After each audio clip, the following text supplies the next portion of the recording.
Welcome to the Tuesday edition of Juan's World. I am caught up with my publishing a lot, but I've got a little bit of a break. And I wanted to talk about Independence Day in Cambodia because it's just passed. It happened on Saturday. November 9th is always Independence Day in Cambodia. It commemorates the day in 1953 when Preah Sihanouk, who was then king of Cambodia, signed off on independence from the French. Sihanouk was a complicated figure because he first came to the throne in the 1940s when Cambodia was under Japanese occupation. It then got liberated, and Sihanouk almost immediately began negotiations for independence from France. And he absolutely abdicated as king and became prime minister for a while. And then he was toppled by Pol Pot and the Khmer Rouge and so on and so forth. And he eventually got back in as prime minister and then as king, and he continued until I think it was 2004. That's right. He abdicated in 2004. So it's 20 years ago, and his eldest son took over. His eldest son is Norodom Sihamoni, and Cambodia is interesting in that it's not strictly a hereditary monarchy. It is in the sense that the monarch has to be part of the royal family, but he is actually elected to the job by the parliament, and he's elected for life.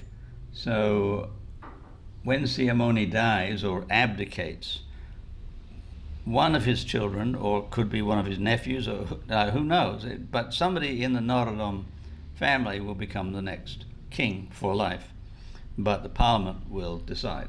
So Sihamoni is currently king and has been king for 20 years. So let's talk about the ceremonies on Independence Day.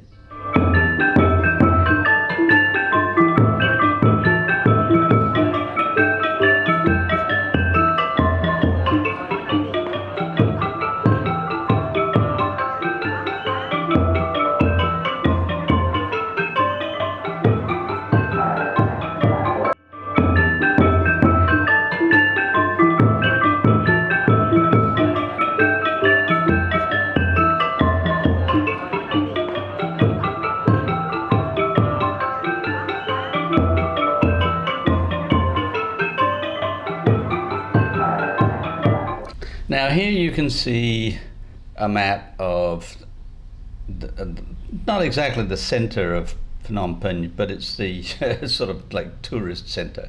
At the top you can see the Royal Palace, and I've drawn a red line from the Royal Palace down to the Independence Monument to show you where the King's motorcade goes in the morning, usually around 7 o'clock, something like that.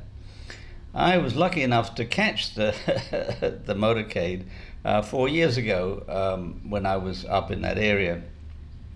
I used to live right behind the palace, and I used to stop by the events every year. But you can't get very close. You can't get anywhere near the king.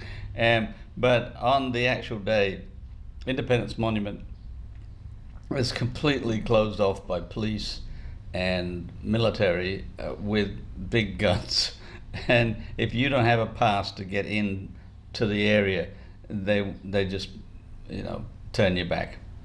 And the people who are invited in are different each year, but they're mostly soldiers of one sort or another. I don't know how they're chosen. Some diplomats and assorted other people, and you'll see in the videos as we go, because they form a circle around the Independence Monument, but maybe 4 to 6 people deep, And getting into the front, I guess, is also a privilege. I don't know how that's chosen, but we'll talk about that in a little while. But meanwhile, around 7 o'clock, school children gather along the route from the palace to the monument. They all have little Cambodian flags on sticks to wave or something to wave, and they line the route from the palace down by a nice park, Wat Batom Park, and then turn right to the Independence Monument. And the year when I took these photographs was 2020, and it was at a time when COVID was still pretty rampant in Cambodia. Not as bad as in other countries, for various reasons. I mean, they had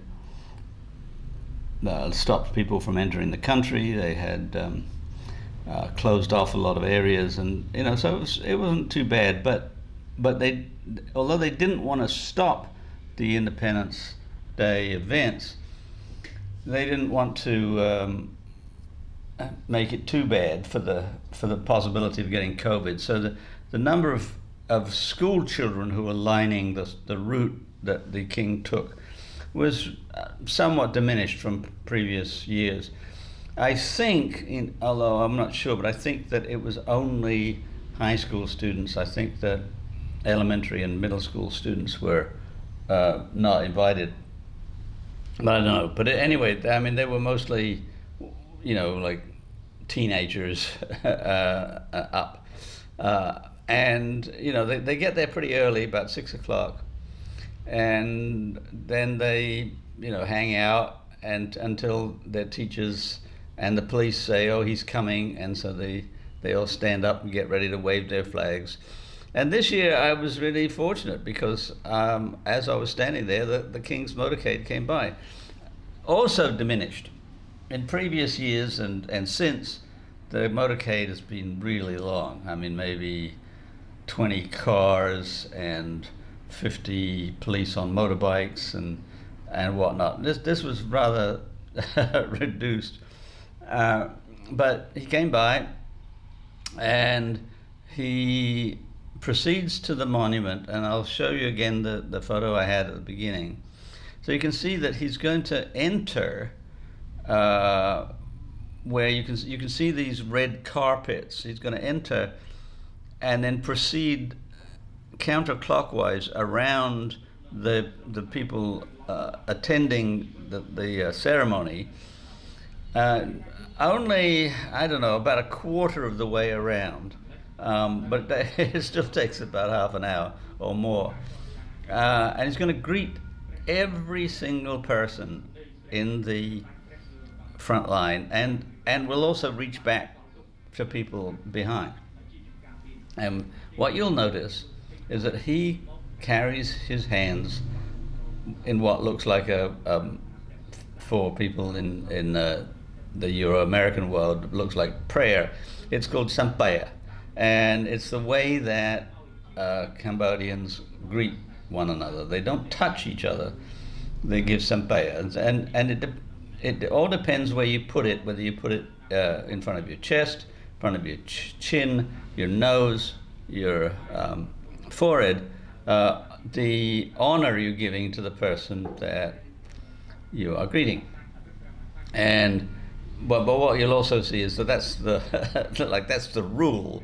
But it's pretty various, But most of the people are going to put their sampaya somewhere around their nose, at the outset anyway, and then they're going to bring it down to their waist. And what you'll also see in these photos is that the king, when he greets somebody, actually puts his hands around their sampaya. Now that is very unusual because Cambodians in public normally do not touch one another for any reason. There are a few exceptions with children, for example, and sometimes very close friends, particularly girls, may hold hands. May. It's not common, but they may. But men will never touch each other.